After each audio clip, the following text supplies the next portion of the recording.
Hi ladies, my name's Noelle and this is my devotional Until I Find Him. Before we get into the devotional, let me give a little bit of background about myself. I'm 22 years old, I am a preacher's kid, and something that's really important to me is that I have been single by choice for the last 6 years of my life. And I can also proudly look in this camera and tell you that I am also a virgin. You're probably wondering why I entitled this devotional series Until I Find Him. Well, it's really simple. God gave me the idea to start sharing what I'm learning through being single and what He's teaching me about myself while I'm looking for a man and while I'm praying and seeking for the person that I know is coming and I'll be able to fall in love one day and walk down the aisle and marry him. And I got this idea because I spent a lot of time looking for devotionals that were specifically for single women. But I had a lot of hard times with that just because, you know, a lot of them were a little too girly for me because I'm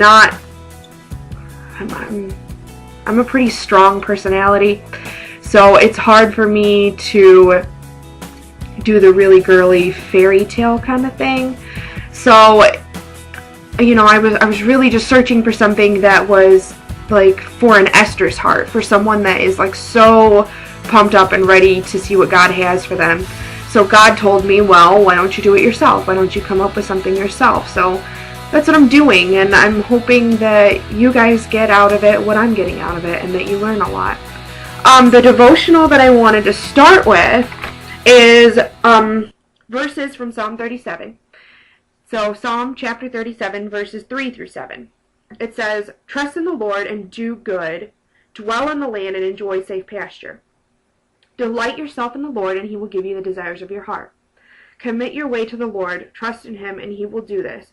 He will make your righteousness shine like the dawn, the justice of your cause like the noonday sun. Be still before the Lord and wait patiently for Him." So my absolute favorite part of this verse is verse 4, when it says, delight yourself in the Lord, and He will give you the desires of your heart. The desires of my heart are to fall in love, to find that man that I know God has purposely put on this earth. He has purposely created for me. And I want to be able to make my life a life of my own. I want to be able to make memories, but most importantly, my prayer is to stay pure while doing it. To not give in to temptation and not give in to things just because I'm frustrated and I can't find who I need to be with. But I am very open about what I want out of life. I'm very open with my friends, my family, even sometimes strangers. I know some people think I'm absolutely crazy because I share my heart with anybody who will listen. And I know exactly what I want. And I know some people think I'm crazy because I'm 22 years old. Why in the world would I want to get married so soon? Why in the world would I want to find somebody and spend the rest of my life with them when I've barely begun my life? Well, it's simple. It's a desire of my heart. So, for the past 6 years, since I've been single, and up until now I haven't even been looking for anyone, there has been one absolutely horrible sentence in the English language that I do not like. I don't like it at all. And it's simply, what if God called you to be single? Okay, don't get me wrong. I understand people's hearts behind that sentence when they tell me that. But it's usually because they don't understand me that they say it. And I know a lot of times it's because they don't want to see me hurt and they don't want to see me not find someone, I guess, and then be disappointed. But trust me when I tell you, I'm not supposed to be single. This is how I know. This is how I see things, okay? Back in verse 4, it said, "Delight yourself in the Lord, and He will give you the desires of your heart." Okay, I truly believe that there are people in this world that are going to spend their lives single, and that God's called them to do that. And they'll be completely ecstatic about it. They'll love it, and it'll be what they needed in life. I am just not one of them. In this verse, it says, He will give you. Okay, well, in my opinion, I think that this verse can be viewed two ways, and they both work hand in hand. That you can't have one view of this and not have the other. The first view is that God will give you the desires of your heart, which is simply you ask and He'll give, which this is all throughout the Bible. In Matthew it says, ask, seek, knock, and you will be given. And God is continuously telling us, if you ask me anything, and I will give it to you. But there's another way that you can view this too. Second way that you can view it is that God will give you the desires of your heart. Sounds kind of like deja vu, doesn't it? Well, let me explain the twist here. It's not that you ask and receive. It's that God will put the desires He has for you in your heart. I mean, this is a God that has known you since before you were even created. So why would He not know what you want? Why would He not know what you would ask for?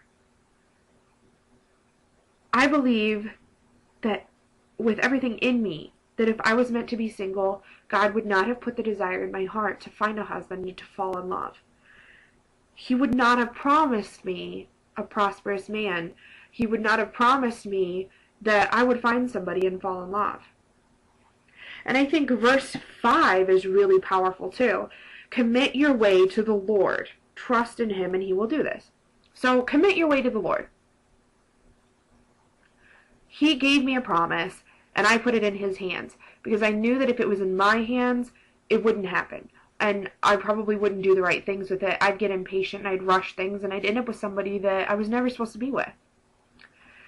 And I've already seen a ton of fruit and blessings from putting this in God's hands. I have 3 friends that I just found literally in these last 6 months that I love. They're like brothers and sisters to me. And I wouldn't trade them for the world. And we've been through so much in the last 6 months together, and I know that God put them in my life on purpose, and that God put me in their life on purpose. Trust in Him and He will do this. God will give me what I ask, but it'll be in His time. So I have to be patient and I have to wait, which sucks sometimes. But I have no reason to believe otherwise that He will not give me the promises. So my prayer for you through this devotion is that in the waiting you'll delight in the Lord. That you'll have fun while you're waiting and seeking out who it is that you're supposed to be with. That you won't rush things. That you won't feel like you have to do this now. And I pray that you'll seek Him no matter how tough it gets. That even when life seems like it's just a ton of obstacle after obstacle, that you will not let that get in your way. And I pray that you'll wait for His timing and never know the heartbreak that you never had to in the first place. And I pray that God will give you the desires of your heart. Just ask Him. That's all you have to do. Well, I hope you guys enjoyed this, and I really hope to have another one. So, have a great day, guys. Bye.